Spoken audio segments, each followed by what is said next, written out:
Bienvenidos a Bonita Radio. Esto no es un cuento, esta es la verdad. En breves segundos la periodista Carmen Enita Acevedo estará con ustedes. Bonita Radio está disponible en Facebook, Instagram, X, Spotify, YouTube, iVoox y iTunes. Agradecemos a nuestros auspiciadores. Vega Coop, de tu lado siempre. Nuestras transmisiones son viables también gracias al apoyo de ustedes. Pueden enviar sus donativos accediendo a bonitaradio.net. Allí podrán realizar su aportación a través de PayPal o tarjetas de crédito. También pueden acceder a ATH Móvil Negocios y realizar un donativo a Bonita Radio o a Periodismo 21. Pueden enviar un cheque o giro postal a PMB número 284, P.O. Box 194000, San Juan, Puerto Rico 00919-4000. Bonita Radio. Esto no es un cuento, esta es la verdad. Con ustedes, la periodista Carmen Enita Acevedo, en directo desde el estudio Roberto el Indio Acevedo.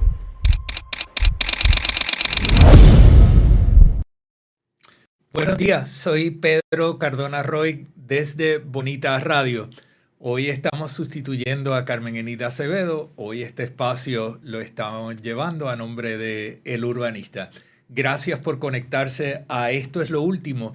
Y hoy tenemos una agenda súper cargada porque parece que en el día de ayer todo en el mundo estaba hirviendo y aquí en Puerto Rico no es la excepción. Ayer tuvimos la noticia del asesinato de un fundamentalista estadounidense, Charlie Kirk. Se le describe como un conservador, se le describe como uno de los aliados de Donald Trump, y esta persona, mientras estaba en una actividad en el estado de Utah, fue asesinado ante 3,000 personas que estaban presenciando lo que él estaba presentando en este foro, un foro universitario. Esta persona había tenido una trayectoria bastante controversial. No era ajeno a estar haciendo expresiones incendiarias en torno a la comunidad negra, a la comunidad LGBT y toda una serie de otros segmentos. Se burlaba de los asiáticos, tenía expresiones discriminatorias en contra de personas que tenían un credo distinto al suyo. Él era católico, conservador, y era también uno de los promotores del uso de armas y la aportación de armas en Estados Unidos. Un defensor acérrimo de la segunda enmienda de la Constitución, que decía él que era un God-given right. Era exactamente como lo describía. Así que esta persona ayer fue asesinada en esta actividad. Algunas de las declaraciones que había hecho esta persona a lo largo de su vida se pueden ver aquí en la imagen, ¿verdad? Él decía que los derechos civiles de 1964 habían sido un error. Él decía que Martin Luther King no era una buena persona.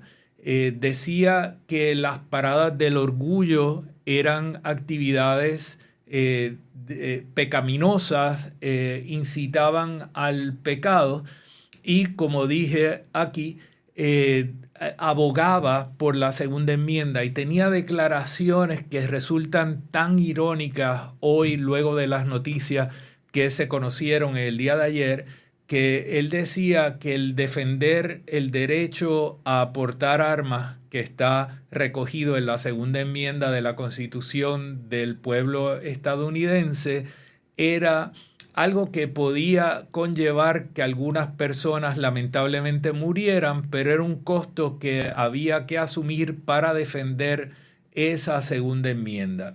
Esta persona también tenía otras declaraciones, ¿verdad? Y él decía que el dinero judío era el que había causado gran parte de los problemas que tenía la cultura americana.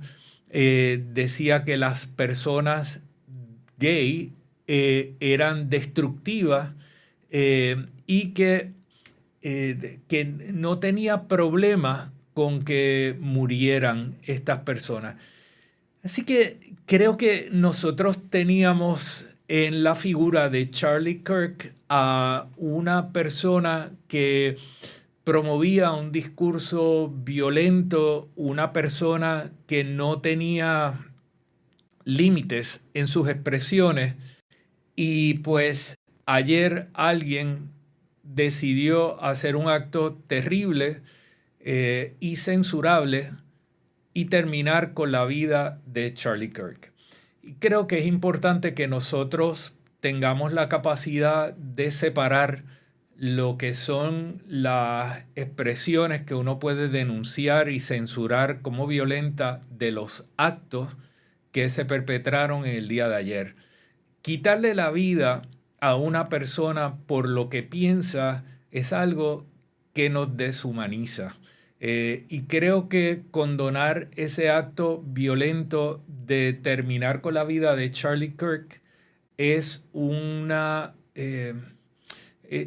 acto deshumanizante y un acto que no debiéramos estar proponiendo. A mí no me gusta mucho hacer discursos que sean donde uno está tratando de imponer un cierto tipo de criterio, pero creo que en este caso uno tiene que ser claro y categórico que un acto violento, que un asesinato no es aceptable, que nosotros no podemos como sociedad aceptar este tipo de manifestación y que aunque yo no coincido con ninguna de las expresiones que se han mencionado aquí sobre Charlie Kirk, y estoy seguro que tenía otras y posiblemente en esas otras tal vez hayan algunas con las que yo no tenga diferencia, pero en las que he mencionado aquí yo tenía serias diferencias. Sin embargo, el acto que se perpetró ayer y el terminar con la vida de Charlie Kirk, en lugar de discutir cuáles eran las diferencias que existían con esta persona, es un acto censurable. También llama la atención las expresiones tan violentas de personas locales como Elizabeth Torres o como Jorge Luis Rodríguez, quienes han estado avalando las posturas que mantenía Charlie Kirk y tratando de implicar a una alegada izquierda que está tratando de llevar una retórica y que fue lo que provocó el asesinato de Charlie Kirk. En este momento todavía no sabemos exactamente cuál es el perfil de ese o esa asesina de Charlie Kirk, ni tampoco conocemos los motivos. Creo que es abonar a un ciclo de violencia el pretender hacer a un grupo responsable de esos actos que son reprochables en cualquier liga.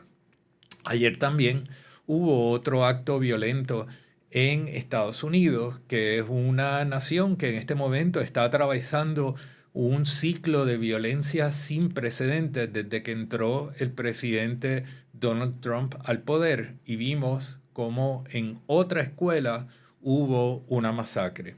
Así que Estados Unidos claramente tiene una relación muy tóxica con las armas y eso ha provocado actos violentos dentro de esa sociedad y son actos que están llevando la vida de muchas personas, ¿verdad? Y están afectando muchísimo a ese país. Estoy tratando de abrir acá la página de YouTube de Bonita Radio para ver sus comentarios, pero todavía no he podido. Así que ahorita regreso ahí. No, esto no es lo único que ha pasado y curiosamente hoy se conmemora el año número 24 del ataque a las Torres Gemelas en Estados Unidos, el 11 de septiembre. Todos recordamos aquella mañana donde vimos a nivel mundial estas escenas, cómo se veía el ataque a las Torres Gemelas. Yo en ese momento estaba en Barcelona y lo recuerdo perfectamente. El 9 de septiembre en Barcelona se celebra el Día de la Diada y es un día de celebración en todas las calles de Barcelona y al mediodía se cerró todo a cal y canto y el país entero y la ciudad entera de Barcelona estaba conectado a la televisión viendo lo que estaba pasando con la misma conmoción e incredulidad que estoy seguro que las personas aquí en Puerto Rico también estaban mirando estos eventos. Y tenemos que reflexionar sobre lo que pasó ayer con Charlie Kirk, tenemos que ver lo que pasó en la escuela, la tradición que ha tenido Estados Unidos y por qué se ha convertido en un imán para unos actos violentos como los que hemos estado viendo, porque la violencia engendra otra violencia. Así que creo que tanto aquí en Puerto Rico como en Estados Unidos es un momento de reflexionar sobre estas cosas. Y pues no exento a esto, nosotros también en estos días hemos estado viendo a una gobernadora, Jennifer González Colón, que ha estado enviando unos mensajes bastante incendiarios y violentos a el presidente de Venezuela, Nicolás Maduro. Y un poco hemos visto, y creo que es importante hacer una reflexión aquí sobre la reacción de la gobernadora que ha estado ridiculizando a Venezuela, hablando de unas yolas, que si va a venir Maduro a atacar a Puerto Rico con una yola o no. Y pasamos por alto la discusión de que aquí, sin un conocimiento pleno, se atacó una embarcación pequeña, una yola, que se destruyó de una manera muy violenta y con unas proporciones tremendas. Y sin embargo no hay corroboración de qué era lo que había en esa yola y quiénes eran los que estaban allí. Y se lanzaron unos misiles a esa embarcación y se destruyó. Esas personas que estaban ahí, nosotros no sabemos si estaban directamente vinculadas a lo que se alega que estaban vinculadas. Se especula que estaban. Y esto ha generado entonces toda una serie de expresiones que ponen en peligro a un montón de personas y ponen en peligro a todos y todas los puertorriqueños.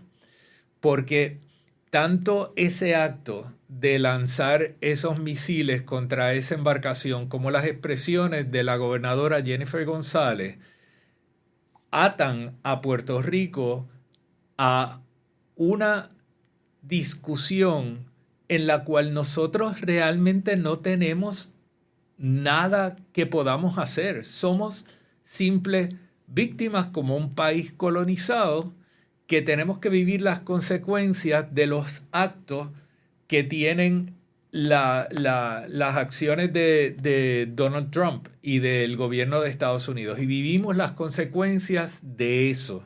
Pero nosotros ni siquiera votamos por Donald Trump. De hecho, en Puerto Rico ni en la elección de embuste salió Donald Trump. Quien escogió el pueblo de Puerto Rico en ese teatro de la papeleta especial de las elecciones pasadas fue a Kamala Harris. Entonces, estamos viviendo las consecuencias de esto y la gobernadora le grita a Maduro y le envía epítetos y le llama narcotraficante y llama al gobierno de Venezuela un narcoestado y sigue lanzando odio y sigue lanzando violencia hacia Venezuela escondida detrás de la falda de Donald Trump. Entonces eso tiene la consecuencia de ponernos a todos y a todas en Puerto Rico en una posición vulnerable ante Venezuela y ante el resto del mundo, sin nosotros tener nada que ver con esto.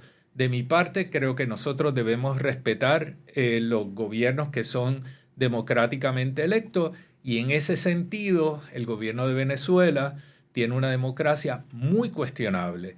Entonces, hasta ahí es que yo creo que nosotros podemos llegar. Más allá de eso, pues realmente estamos simplemente picando fuera del hoyo y de otra parte estamos también siendo víctimas de un discurso violento como el que hemos estado viendo de parte de la gobernadora Jennifer González, que ha sido respondido también por Nicolás Maduro de una manera bochornosa. Creo que Nicolás Maduro también es una persona violenta, una persona que hace unas expresiones inadecuadas en las que acabamos nosotros envueltos por resultado de la relación que tenemos con los Estados Unidos. Perdón, pero esto no es solo lo que está pasando en el país. En la página 8 del periódico El Vocero, nosotros vemos un anuncio donde el presidente del Senado, Tomás Rivera Schatz, impulsa unas enmiendas al Código Electoral. Y para poder analizar este asunto y conocer las implicaciones de esto, vamos a tener en vía telefónica a la licenciada Lilian Aponte Dones, quien es la comisionada del Movimiento Victoria Ciudadana. Hola Lilian, ¿cómo estás? ¿Me escuchas? Buenos días, Pedro, a ti, sí. Buenos días, gracias por estar con nosotros aquí en Bonita Radio. Queríamos aprovechar en el día de hoy y a raíz de la noticia que empezó a circular en el día de ayer y hoy está reseñada en la página 8 del periódico El Vocero y en otros, el contenido de una enmienda al Código Electoral que está promovido por el presidente del Senado, Tomás Rivera Schatz. Primero, ¿cuál es la reacción del Movimiento Victoria Ciudadana y la tuya como comisionada del Movimiento Victoria Ciudadana? Y buenos días, Pedro, y gracias por el espacio. Pues lo primero es, ¿verdad?, que esto lo que pone en relieve, con más claridad aún, es lo que venimos diciendo precisamente desde el 2020, que estos partidos lo que hacen es acomodar las reglas dependiendo la elección que anticipan enfrentar, en otras palabras, a su conveniencia. Vemos que no existe la apertura, ¿verdad?, del diálogo, que es lo que el país está exigiendo desde hace un tiempo atrás, de que nos sentemos todos en una mesa y logremos en consenso trabajar una reforma electoral en vías de defender a ese elector, ¿verdad?, que decimos representar. Eso es lo que yo creo que el país exige y lo que vemos son proyectos individuales y no esa conversación que debemos tener como país. Lilian, estas enmiendas no se tratan de fortalecer la democracia, ni mucho menos ampliarla, sino de ganar las próximas elecciones.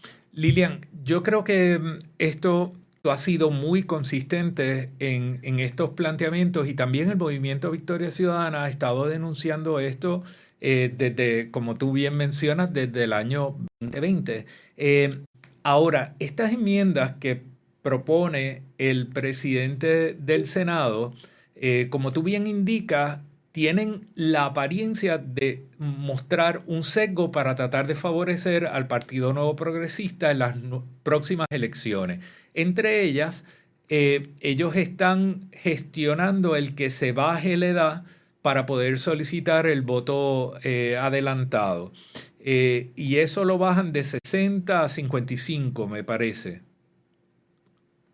Sí. Es una verdad, una de las enmiendas de establecer claro los límites. Todas las enmiendas que trae este proyecto precisamente fueron gran controversias en el cuatrienio pasado, durante el ciclo electoral. Todas terminaron, la gran mayoría, en sus tribunales. Igual esa de establecer la fecha, ¿verdad? Fue una discusión bastante amplia y pública en la Comisión Estatal de Elecciones, de dónde se tenía que llevar, ¿verdad?, hasta dónde el voto adelantado. Como movimiento, nosotros siempre hemos sido bien enfáticos en que el problema no es la modalidad de ese voto. Por mí, y yo creo fielmente que el voto adelantado debe estar disponible para toda la ciudadanía, pero necesita tener unos controles, ¿verdad?, de seguridad, antifraude y unas medidas de auditoría, tanto interna como externa, de ese proceso. Esas son las conversaciones que no quieren tener, ¿verdad? No se trata de la modalidad, no se trata de la edad, se trata de administrar ese proceso, ¿verdad?, del voto adelantado, del voto ausente, igual el voto al día de las elecciones. Claro, y para la audiencia, el Movimiento Victoria Ciudadana ha sido siempre, y la Alianza fue también claro en torno a este asunto, de que todo lo que busque mayor conveniencia, mayor participación de la ciudadanía se debe promover, pero tienen que existir las protecciones y salvaguardas para que esa voluntad del pueblo de Puerto Rico no pueda ser violentada a través de la manipulación o el fraude qué es lo que hemos visto y recordemos aquel incidente con Francisco Cabello Domínguez, que entró a una égida en Miramar a procurar la firma de unos adultos mayores utilizando uniformes de la Comisión Estatal de Elecciones con la cara enmascarada. Y además esta persona, Francisco Cabello Domínguez, es una persona que había aceptado culpa en varios delitos de fraude en el año 2004 y es un convicto y sin embargo es el comisionado local del Partido Nuevo Progresista y estaba haciendo estas gestiones a nombre del Partido Nuevo Progresista disfrazado como si fuera una gestión oficial de la comisión. Así que hemos tenido ejemplos de cómo se puede manipular esto para intentar violentar la voluntad del elector. Sí, bien como mencionas, Pedro, o sea, es algo que vivimos, lo seguimos viendo ciclo tras ciclo, ¿verdad? Se ha agudizado en las últimas 2 elecciones. Y estas enmiendas lo que proponen es precisamente eso, continuar pues legalizando esa falta de controles que existe en esta modalidad en específica. Lo vemos como que en el 2024, ¿verdad? En las pasadas elecciones, la controversia que se dio con el envío de papeletas certificadas, que llegó hasta los tribunales. De hecho, fue un caso que perdió el Partido No Progresista en los tribunales. Ahora, pues las enmiendas que propone el presidente del Senado busca eliminar eso, que no se envíen mediante correo certificado, que sabemos que se presta para otras cosas, ¿verdad? Igualmente, también traen a colación estas enmiendas que alguien que solicite el voto adelantado puede solicitarlo y que le lleve a otra dirección. Que es Eso me llamó la atención. una doble moral, sobre todo para ellos que tanto han perseguido a jóvenes estudiantes, acusándoles de que no viven, ¿verdad?, donde tienen la dirección residencial electoral. Sin embargo, abre esa puerta para el voto adelantado. Así que vemos que un proyecto de enmienda a conveniencia, nuevamente, para las elecciones que se avecinan. Lilian, y para beneficio de la audiencia, ¿tú podrías explicar un poco qué es lo que implica esto de que tú tienes una dirección registrada y tú solicitas un voto adelantado a otra dirección? ¿Qué consecuencias puede tener eso? ¿Qué es lo que hemos visto en relación a esto? Yo vi algunas cosas, pero estoy seguro que tú viste muchas más. Sí, bueno, se puede prestar para muchas cosas, ¿verdad? Personas que quizás que sean cuidadores, que soliciten el voto adelantado, o para personas que no conocen, que no viven allí, y que te lleguen, ¿verdad? Un buzón que no es el de ese elector. La realidad es que la ley ha sido bien clara siempre en cuanto a mantener el registro electoral actualizado. Si yo me mudo o si yo cambio, ¿verdad?, de residencia, de precinto, tengo el deber y la obligación de cambiar esa dirección. Y esa fue la decisión del pasado presidente de la Comisión Estatal de Elecciones cuando en la vez pasada se discutió ese tema. El elector tiene la oportunidad de cambiar su dirección porque tú cuando te registras, ¿verdad?, cuando te inscribes, tú pones tu dirección postal y tu dirección física y ahí es que se basa cuál sería tu papeleta. Así que el elector debe ir a hacer ese cambio que ahora, ¿verdad?, podría hacerlo a través del ERE y solicitar que sea el envío al registro electoral. Pero al hacer eso, pues abre la puerta que yo pueda haberme mudado o que yo tenga la información quizás, ¿verdad?, de un pariente o alguien que yo cuido y que esa papeleta no le llegue a ellos y me llegue a mí a mi casa. Eso es una posibilidad, ¿verdad? Son muchas que hay que ver con detenimiento, pero es el doble discurso que siempre tiene, ¿verdad?, el Partido Nuevo Progresista, porque acusaban precisamente a jóvenes estudiantes de que estaban votando donde no residían, y es lo que pretenden hacer con el voto adelantado también nuevamente. Me acuerdo, yo creo que hay que tener, ¿verdad?, mucho cuidado. Sí, recuerdo la discusión en relación a los estudiantes que estaban en Río Piedras y lo que alegaba el Partido Nuevo Progresista en las elecciones pasadas. 2 cositas adicionales que me gustaría discutir contigo. Una de ellas, el aumento en el tiempo para el cierre del registro electoral, que fue un issue que tú levantaste durante las pasadas elecciones, que con todos los accidentes que había habido en el periodo previo a las elecciones por parte de la Comisión Estatal de Elecciones, el tiempo que tardaron en habilitar toda una serie de plataformas, tú pedías que no penalizaran al elector reduciendo el tiempo para hacer cambios y tú pedías que lo ampliaran. Ahora lo que está diciendo este proyecto de ley es que en lugar de mantener el tiempo de 30 días, lo quieren aumentar a 50 días antes. Ahí cierra el periodo para hacer cambios. ¿Cuál es tu reacción a eso? Sí, yo creo que es un retroceso que precisamente limita lo que es la inscripción y la reactivación de electores, afectando principalmente, ¿verdad?, a los jóvenes, que es su primera elección. El propio Código Electoral del 2020 estaba bien claro, la idea, ¿verdad?, de los 30 días, es que inclusive ese número se redujera y ese cierre de registro fuese lo más cercano a la elección posible. Claro. Eso es lo que tenía la visión del Código del 2020, así mismo lo dice la ley, precisamente por todos estos avances tecnológicos que estaba adquiriendo la Comisión Estatal de Elecciones. Sin embargo, ahora vemos todo lo contrario, ¿verdad?, que lo que hace es ampliarlo, ¿verdad? Ya no estamos hablando de 30 días, estamos hablando de 50 días, un mes y medio antes, para tú poder hacer una transacción electoral. Sin embargo, el presidente del Senado, del Partido No Progresista, le está rehusando las conversaciones que el país quiere que tengamos, porque no estamos hablando del registro electoral automático, ¿verdad? Hubo un proyecto de ley que se sometió, el ex representante Bernardo Márquez a la Cámara, que se engavetó de que cuando uno es joven saca la licencia automáticamente te puedes registrar. Esa es la conversación que tenemos que tener como país, porque esto no se trata de los partidos políticos, ¿verdad? Mayor participación electoral, mayor legitimación para cualquier gobierno, y eso es algo que ellos no ven, ¿verdad? El número de participación electoral ha ido bajando constantemente, ¿verdad?, desde el 2016, 2020, 2024, y eso es algo que le debe preocupar a todo el mundo, ¿verdad?, no a un partido. Sin embargo, no se está haciendo nada para poder ampliar, ¿verdad?, dar mayor acceso a la ciudadanía a los procesos electorales, y esa enmienda precisamente lo que busca es limitarlo. Cuando las campañas de educación de inscripción electoral, todos sabemos, comienzan apenas meses antes de una elección, pues es donde más la gente va a inscribirse, y esta enmienda precisamente lo que hace es pues quitarle más tiempo a esa persona que se pueda inscribir, y va a tener otras connotaciones, porque acuérdate que hubo una enmienda en el cuatrenio pasado sobre el proceso de recusación también. Claro. Entonces, cuando a ti te recusan, ¿verdad?, con esta nueva enmienda que se sometió, cuando a ti te recusan no vas a tener una vía alterna para poder activarte o poder arreglar tu récord electoral, y eso, ¿verdad?, eso va en detrimento del derecho constitucional del voto de la ciudadanía. Claro. Y a la audiencia les recordamos aquellas escenas donde se veía el vestíbulo de la Comisión Estatal de Elecciones lleno de personas sentadas en sillas y a Cani García afuera repartiendo meriendas, etc.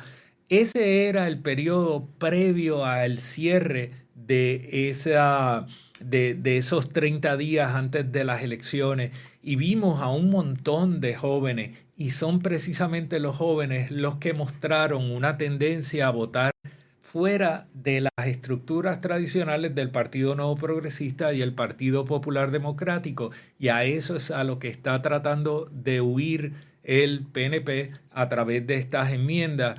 Y así también pretenden manipular esto con no tocando el voto ausente. El voto ausente, básicamente, aquí lo han dejado con las mismas restricciones que tenía antes. ¿Verdad? Hay dos cositas. Uno, ¿verdad?, para añadir a lo que estabas comentando, para que tengamos una idea. Durante esos meses previos a las elecciones, ¿verdad?, septiembre, agosto y septiembre, fueron el 25%, casi el 30% de las nuevas inscripciones durante todo el cuatrenio se dieron en ese periodo, precisamente porque es donde comienzan las campañas, así que tendría un impacto cambiar esa fecha de cierre de registro. Estas enmiendas, mira, trae algo curioso, y ahí es que vemos, ¿verdad?, cómo son acomodaticias a veces. El voto ausente, ¿verdad?, se difiere del voto adelantado, y el voto ausente lo ganó la alianza, casi por 70% del voto ausente fue, ¿verdad?, votos para la alianza. Sin embargo, es el único que en estas enmiendas sí buscan cerrarlo, ¿verdad?, le buscan más criterios para hacerlo más complicado solicitar el voto ausente. Sin embargo, no lo hacen con el voto adelantado, y vemos entonces ahí la intención verdadera de estos proyectos de ley que está sometiendo el presidente del Senado. O sea que sí hay una serie de enmiendas que lo que hacen es que hacen más difícil la solicitud del voto ausente. Esos jóvenes que están estudiando en universidad fuera de Puerto Rico, esas personas que por razones de trabajo tienen que estar ese día de las elecciones fuera del país, se les va a hacer más difícil el solicitar el voto ausente. Exacto, o sea, trae trabas adicionales. Mira, la conversación que tenemos que tener es la misma. ¿por qué no ampliarlo? O sea, si queremos que sea accesible, ¿por qué no ampliarlo a toda la ciudadanía? Que todo el mundo tenga derecho a solicitar el voto adelantado y el voto ausente, Bueno, más allá de la edad. claro, y como hemos estado hablando en otra parte de este programa, a lo que aspiramos es a una mejor representación de la democracia. Y eso implica que la voluntad del electorado se pueda manifestar. Entonces, esto no se trata de favorecer a un partido político o a otro. Eso es lo que debiera suceder en un escenario de una enmienda al Código Electoral. Gracias, Lilian, por estar disponible y unirte a esta conversación en la mañana de hoy. Sé que has estado muy ocupada en estos días, así que agradezco el tiempo que nos has dedicado. No, gracias a ti por la invitación. Que tengan buen día. Gracias, igualmente. Escucharon a Lilian Aponte Dones, comisionada del movimiento Victoria Ciudadana, quien ha estado denunciando, ¿verdad?, las fallas que tiene el Código Electoral y ha estado promoviendo el que se hagan enmiendas a ese Código Electoral para favorecer el que todos los ciudadanos puedan ejercer su derecho al voto en unas condiciones razonables.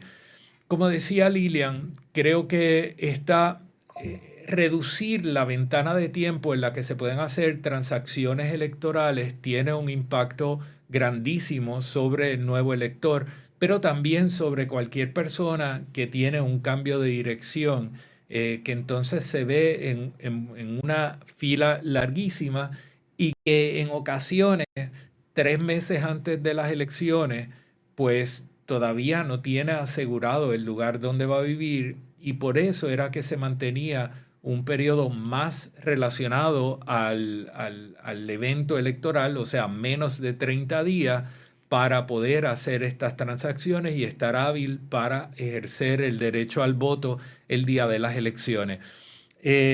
Creo que aquí vamos a seguir teniendo muchas conversaciones relacionadas a esta enmienda que se propone al Código Electoral. Deja ver si logro conectarme por acá a los comentarios que ustedes están haciendo a esta transmisión, porque todavía no he podido ver lo que está pasando.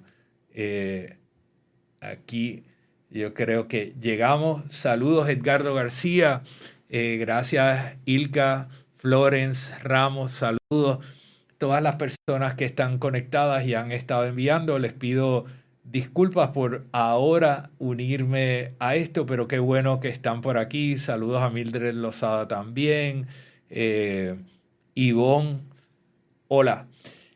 Bueno, todo esto, ¿verdad? Que hemos estado hablando de tanto la violencia en el asesinato de Charlie Kirk, la violencia de la gobernadora Jennifer González Colón, los actos del 11 de septiembre, la masacre en una escuela, me parece que de Kansas, en el día de ayer, toda esta intención de transformar el aparato electoral para arrimar la sardina a la brasa del Partido Nuevo Progresista. Todas estas cosas ciertamente deben preocupar a todo el mundo. Pero esto no es lo único que está pasando. En el día de ayer también se anunció a través de la oficina de la Secretaria de Educación del Gobierno de Estados Unidos que la administración Trump va a hacer un recorte millonario a las universidades en Puerto Rico y Estados Unidos.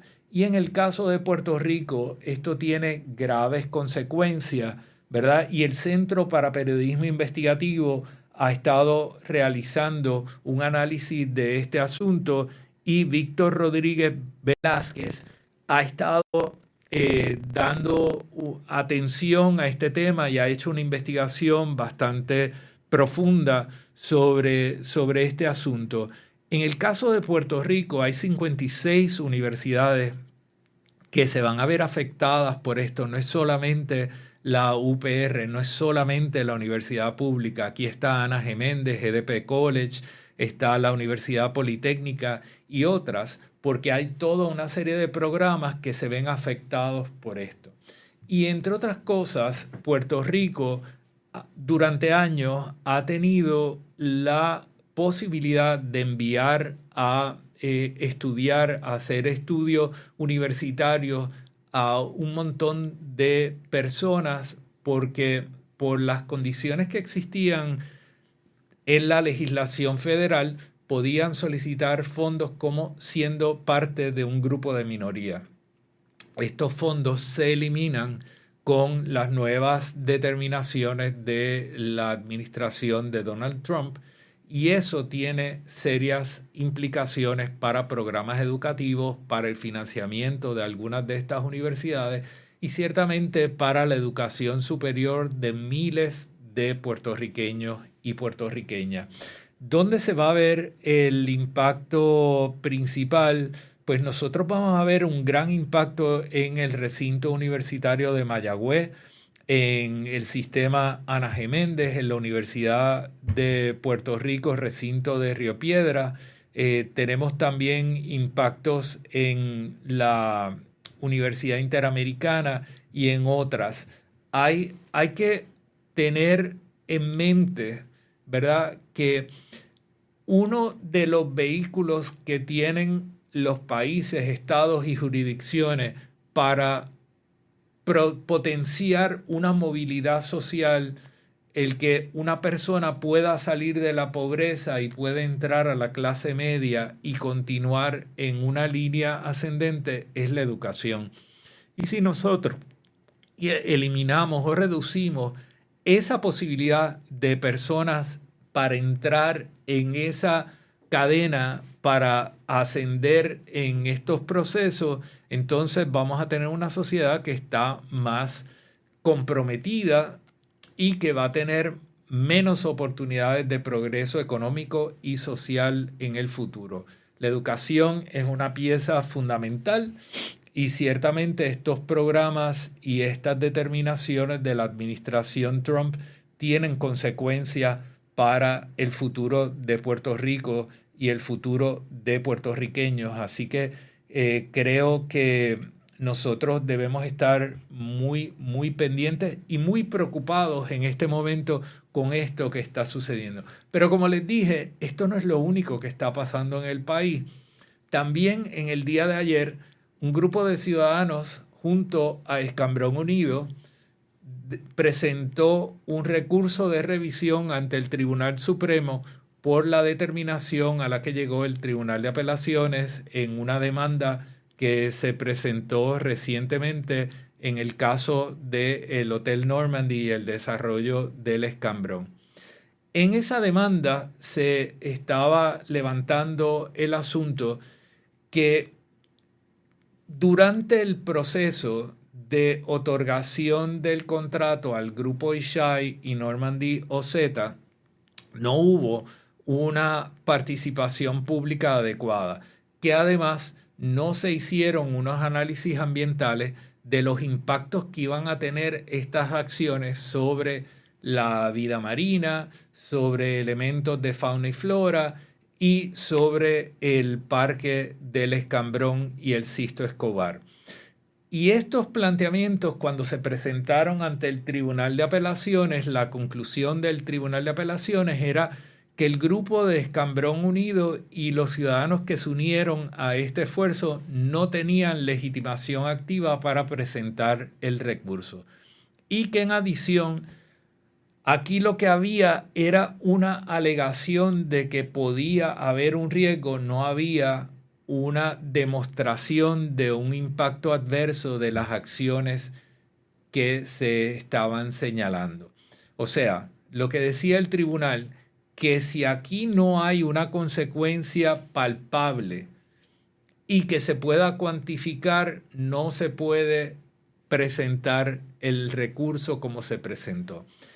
Y cuando miramos el asunto de la legitimación activa, es importante para ustedes, la audiencia, que conozcan que el Parque Sisto Escobar, que nos pertenece a todos nosotros, y el Escambrón, que es un patrimonio del pueblo de Puerto Rico, los colindantes son el Océano Atlántico al norte, al este hay un cuerpo de agua que lo separa de una instalación hotelera que es el Hotel Caribe Hilton, donde no vive ningún puertorriqueño.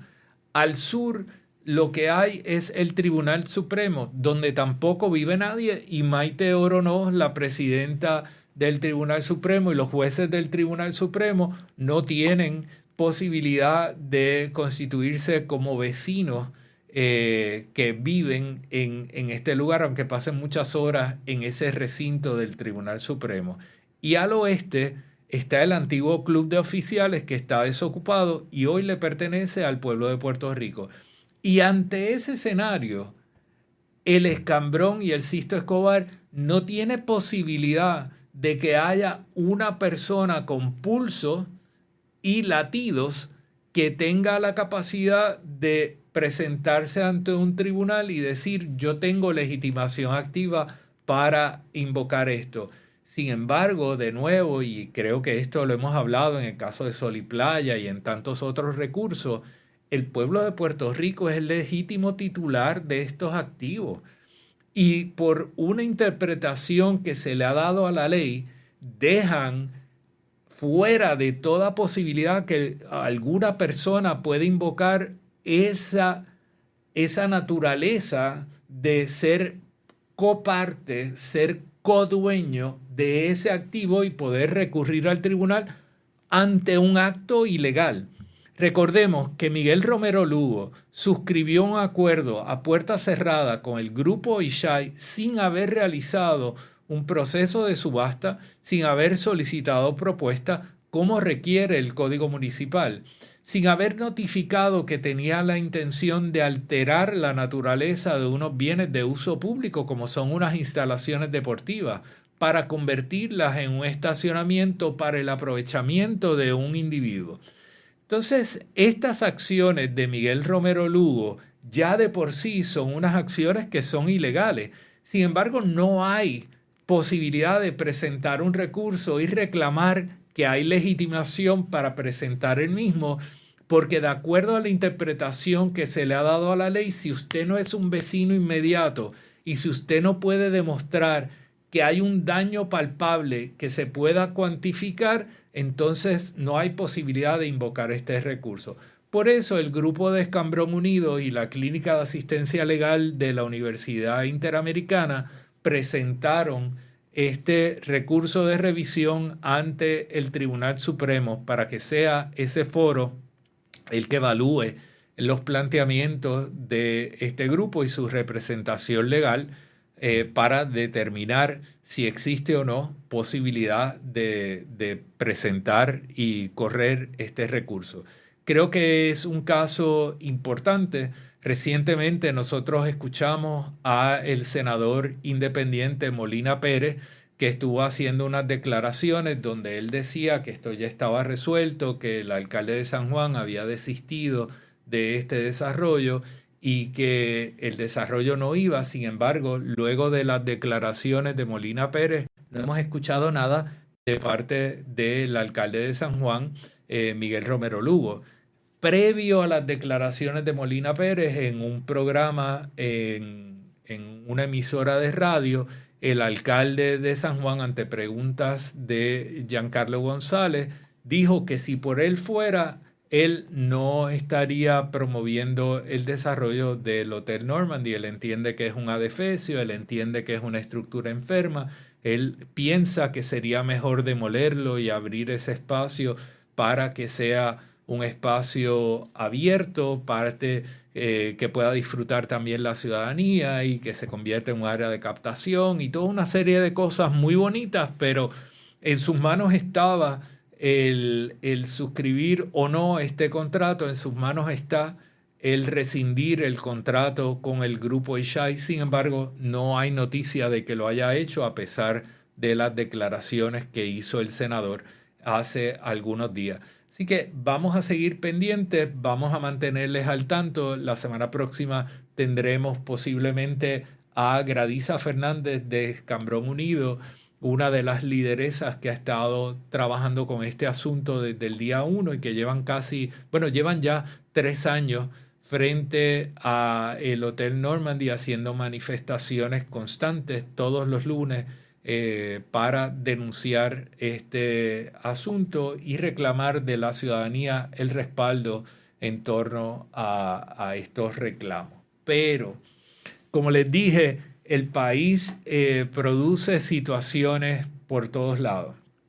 Y en el día de ayer, en la Asociación de Constructores de Hogares, que está realizando su convención anual en el día de ayer y el día de hoy, y pues curiosamente también coincide con el aniversario de las Torres Gemelas, esta convención de constructores de hogares, y el periodista Marcos Ramírez, que lleva la plataforma Marea Ecologista, quien es un colaborador habitual de Bonitas Radio, hace una reseña muy importante de un mensaje que dio Carmelo Ríos ante los constructores de hogares, un mensaje de solamente 4 minutos y unos 12 o 14 segundos.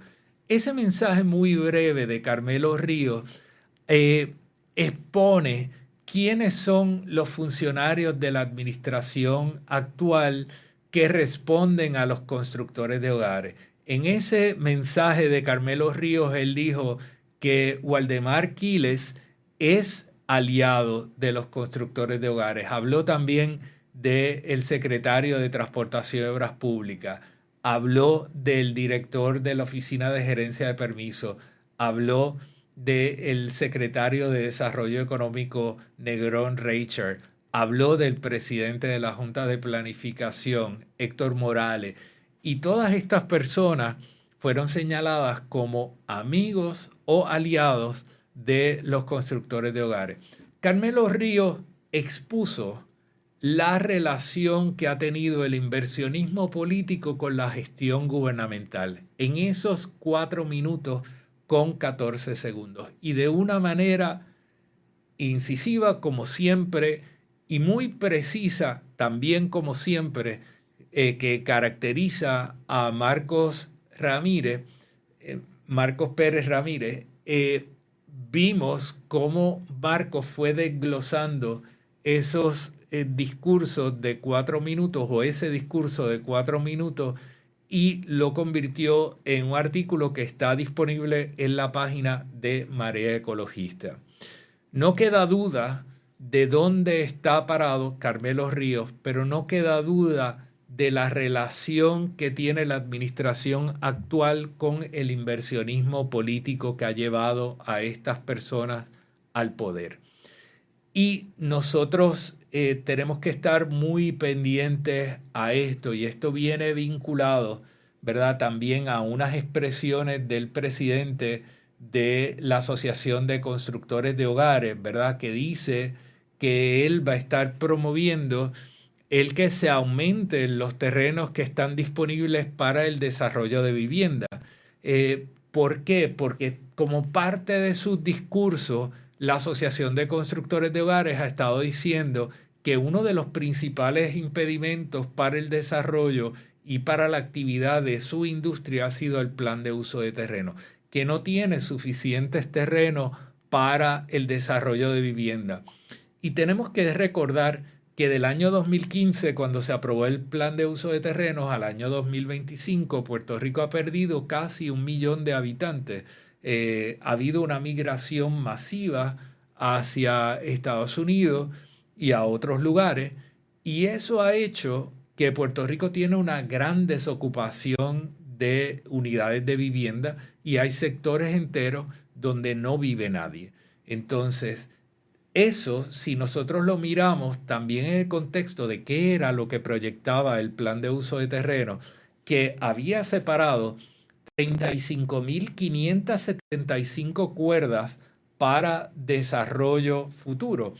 Y esas 35.575 cuerdas, si nosotros tomábamos un 75% y lo dedicábamos a vivienda, eso equivaldría a unas 388.662 unidades de vivienda que se podrían desarrollar vivienda unifamiliar, ¿verdad? Y si dedicamos un 15% a espacio comercial, se podría hacer en eso unos 67 Plaza Las Américas. Y con un 10% para industria, eso equivaldría a la construcción de unos 16 Amgen, que es la industria que ocupa más terreno en Puerto Rico, y esa industria está en el área de Junco. Entonces, importante que pongamos esto en justa perspectiva, ¿verdad? Esto 35,000 cuerdas es el equivalente a 2 veces la isleta de Manhattan. O sea, ese lugar que usted va a visitar cuando va a Nueva York, esa es la isla de Manhattan y cabría 2 veces la isla de Manhattan en las áreas que separa el plan de uso de terreno para futuro desarrollo. Y eso es lo que dice el presidente Rojo, que no es suficiente para atender la demanda de vivienda que hay en Puerto Rico. Si nosotros traducimos esas 26,000 cuerdas de terreno que están separadas para uso residencial en distintos modelos de desarrollo de densidad intermedia o alta o densidad baja, podemos ir desde 388,000 unidades de vivienda y si desarrollamos a una densidad alta podemos llegar hasta casi 5 millones de unidades de vivienda si nos vamos a vivienda en edificios o si hacemos una combinación de estas podemos estar entre 1 millón y 5 millones de unidades de vivienda. ¿Cómo es posible y por qué razón el señor Rojo dice que no hay suficientes terrenos para desarrollo residencial? Pues les voy a explicar. Es que la mayoría de los constructores de hogares son también agricultores bona fide y han estado separando fincas durante años para especular con ellas y luego urbanizarlas, luego convertirlas en casitas sueltas y en ese mar de cemento que vemos en todo Puerto Rico y que básicamente durante la década de los 80, 90 y las primeras décadas de este siglo nosotros vimos cómo se eliminaron grandes áreas de cultivo para convertirlo en grandes bolas de cemento que en muchos lugares están vacíos.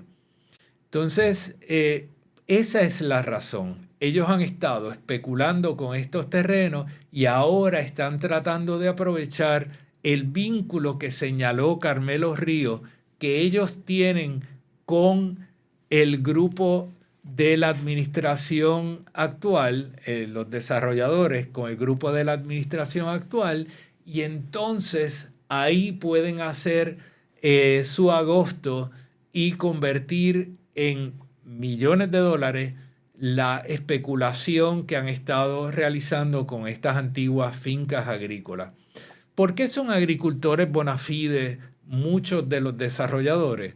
Pues miren, porque el país desarrolló un refugio para estas personas que les permite no tributar sobre estas fincas que tienen y obtener unos créditos contributivos y unas ventajas pues, sobre la compra de vehículos y otras cosas mientras ellos retienen estas grandes extensiones de terreno.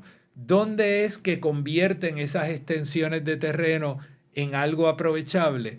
Pues en el momento que pasan una finca de una clasificación agrícola a una urbana.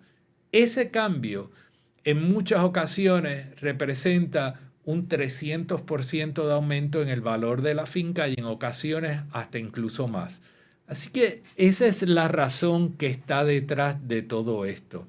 Es un aprovechamiento por parte de estas personas de ese vínculo político que tienen para aumentar su riqueza. Y esto, obviamente, nosotros ya lo habíamos visto antes. Esta no es la primera vez que lo vemos. Cada vez que tenemos una administración que está muy conectada a el sector de la construcción, nosotros vemos movidas como esta.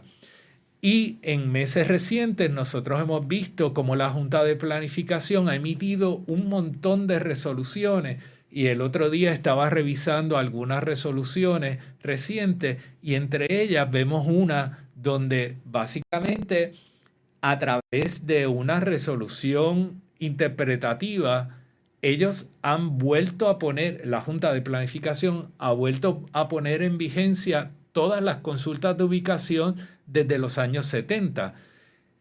Y esto es importante que usted que está escuchando este programa sepa que eso no pasa en ningún lugar. Las consultas de ubicación existen en otros sitios, particularmente en el mundo estadounidense, en el mundo americano, porque de ahí es que vienen las consultas de ubicación que nosotros tenemos acá.